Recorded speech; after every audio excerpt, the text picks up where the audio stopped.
up, everybody? It's RodneyRocK, and I make a lot of mistakes. Like doing YouTube? No, you crazy person, YouTube's not a mistake. Just in life, I like to do things that I've never done before, and I like to push myself to be better at the things that I've already done. But along this road, mistakes are inevitable. And for me, that's always been a hard thing to deal with. I know in my brain that mistakes are inevitable, yet I'm still deathly afraid of making mistakes. And when trying out something new and unfamiliar, you always run the risk of ridicule and rinsult. Did you just say rinsult? Well, yes I did. I had a nice alliteration there with run the risk of ridicule. And I wanted to keep it going, but the last word was insult. But they're just words, they're yours to manipulate. So I added the R to insult, even though the grammar police is sure to arrest me.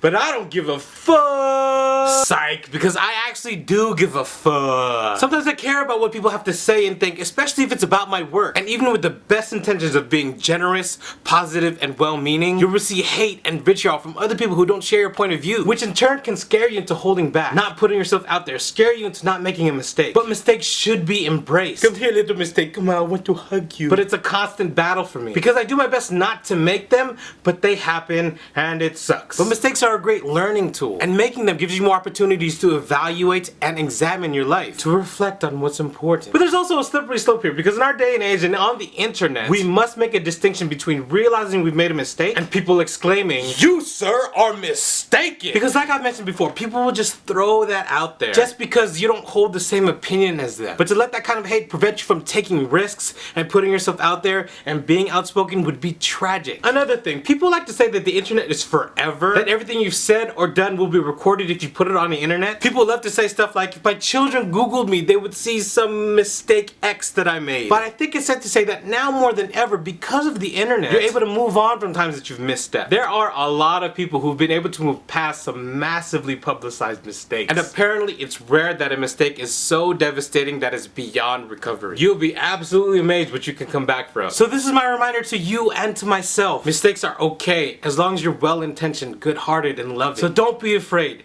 Go forth and make some mistakes. Until next time, I'll holla at you.